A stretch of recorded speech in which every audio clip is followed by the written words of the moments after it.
শহীদ রাষ্ট্রপতি জিয়াউর রহমানের জন্মস্থান বগুড়া হবার কারণে, সংসদ নেতা জনাব তারেক রহমানের বাড়ি বগুড়া হবার কারণে বগুড়ার কোনো উন্নয়ন হয়নি। মাননীয় স্পিকার, বিরোধী দলের এনসিপির এমপি কুড়িগ্রাম থেকে নির্বাচিত আতিকুর রহমান মুজাহিদ একটি অসত্য তথ্য সংসদে তুলে ধরেছেন, তার জবাব দেওয়া প্রয়োজন বলে আমি মনে করি। সেটি হলো, উনি বলেছেন এক সময় বলা হতো সবার আগে গোপালগঞ্জ, এখন কি সবার আগে বগুড়া? মাননীয় স্পিকার, আমি তথ্য দিচ্ছি, এই 3 মাসে সবচেয়ে বেশি বরাদ্দ বগুড়া যায়নি। তার আগে আমি এইটুকু বলতে চাই, বিগত 20 বছর শহীদ রাষ্ট্রপতি জিয়াউর রহমানের জন্মস্থান বগুড়া হবার কারণে, সংসদ নেতা জনাব তারেক রহমানের বাড়ি বগুড়া হবার কারণে বগুড়ার কোনো উন্নয়ন হয়নি। মাননীয় স্পিকার, 63টি জেলায় বিনা ভোটে স্বৈরাচার সরকারের মন্ত্রী ছিল, এমপি ছিল, তাদের ওখানে কম বেশি উন্নয়ন হোক আর দুর্নীতি হোক, যেটা হোক হয়েছে, কিন্তু বগুড়ার কিন্তু কোনো উন্নয়ন হয়নি। মাননীয় স্পিকার, এখন মাননীয় প্রধানমন্ত্রী একসময় বগুড়ার খোঁজ রাখতেন, উনি এখন সারা দেশের প্রধানমন্ত্রী। এখন বগুড়ার বিষয়ে কথা বলতে হবে, আমি সহ আমরা বগুড়ার যে 7 এমপি রয়েছি তাদেরকেই কথা বলতে হবে।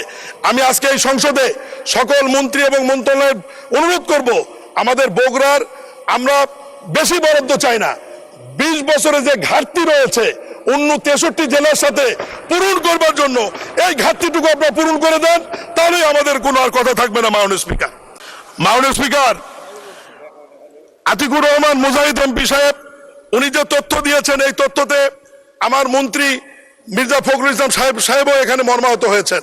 উনি যে তথ্য দিয়েছেন যে সবচেয়ে বেশি বরাদ্দ বগুড়া গিয়েছে, আমি ছোট্ট একটু তথ্য দিই। 18ই ফেব্রুয়ারি থেকে আজ পর্যন্ত এলজিডি থেকে সর্বোচ্চ বরাদ্দ গিয়েছে কুমিল্লা জেলায় 390 কোটি টাকা। এরপরে সিরিয়ালে রয়েছে নরসিংদী 263 কোটি টাকা। এরপরে সিরিয়ালে রয়েছে জামাত অধ্যুষিত বাগেরহাট 225 কোটি টাকা। এরপরে 7 নম্বরে রয়েছে গোপালগঞ্জ 173 কোটি টাকা। 9 নম্বরে যে এমপি অভিযোগ করেছেন তার জেলা কুড়িগ্রাম রয়েছে 165 কোটি টাকা। বগুড়ার সিরিয়াল 16 নম্বরে 141 কোটি টাকা। জামাত অধ্যুষিত সাতক্ষীরা 17 নম্বরে 139 কোটি টাকা। আমার মাননীয় মন্ত্রীর জেলা ঠাকুরগাঁও রয়েছে 17 নম্বরে।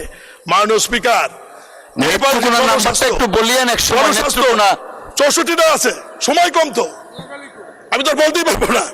এরপরে জনস্বাস্থ্যতে সবার উপরে আছে কক্সবাজার, বগুড়া আছে 6, মাননীয় মন্ত্রীটা আছে 17 নম্বরে। কুমিল্লা আপনার স্থানীয় সরকার উপজেলা পর্যায়ে কুমিল্লা আছে 1 নম্বরে 132 কোটি টাকা। চট্টগ্রাম আছে 2 নম্বরে, ময়মনসিংহ 3-এ, সিলেট 4-এ, দিনাজপুর 5-এ, বগুড়া 6-এ, আমার মাননীয় মন্ত্রীর জেলা রয়েছে 38 নম্বরে। মাননীয় স্পিকার, অতএব এই মন্ত্রণালয় থেকে কোনো অনিয়ম বৈষম্য হয় না। আমি সব শেষে যেটি বলবো, যে মাননীয় সংসদ সদস্য অভিযোগ করেছেন, আপনি বড়ই ভাগ্যবান, এই 3 মাসে আপনার নির্বাচনী এলাকায় এলজিডি ইউনিয়ন পরিষদ উপজেলা থেকে তথ্য আছে বরাদ্দ হয়েছে